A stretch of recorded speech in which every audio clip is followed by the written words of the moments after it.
In 2010, 50 heads of state and government gathered in Washington to talk about nuclear security. The summit was called by US President Barack Obama. The risk of a nuclear confrontation between nations has gone down, but the risk of nuclear attack has gone up. The threat of a dirty bomb, conventional explosives mixed with radioactive material, has got the world working closer together. It's the right step, and it's important, says Dr. Oliver Klenet of the German Institute for International and Security Affairs. There are many different types of dirty bomb, just as many as there are types of nuclear sources. The more radioactive the source, the more destructive the effect.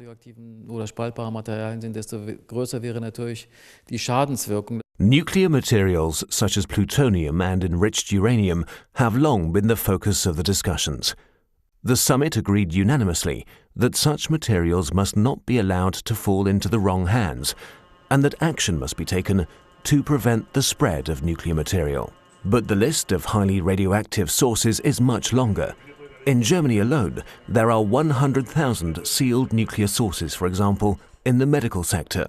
Every year, almost 30 million radiation treatments are carried out in clinics around the world. The amount of radioactive material in the civilian sector is huge, and it's not always clear where this material ends up. That's why the German government was lobbying hard at the second Nuclear Security Summit in Seoul, for a set of globally accepted standards governing these materials, and for a national register to keep track of them. At the same time, Germany is offering to help other countries implement these proposals.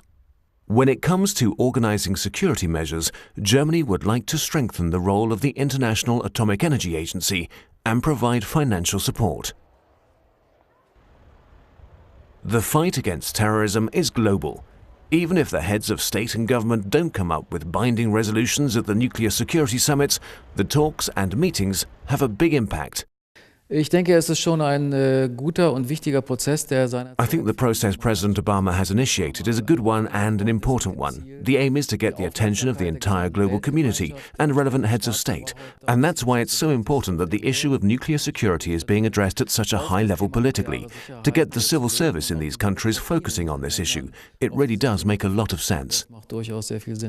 US President Barack Obama and the German government want a world without nuclear weapons, an ambitious goal and one that could be a long time coming. Until then, joint efforts and talks about new technologies and non-proliferation of nuclear material will make the world as a whole safer.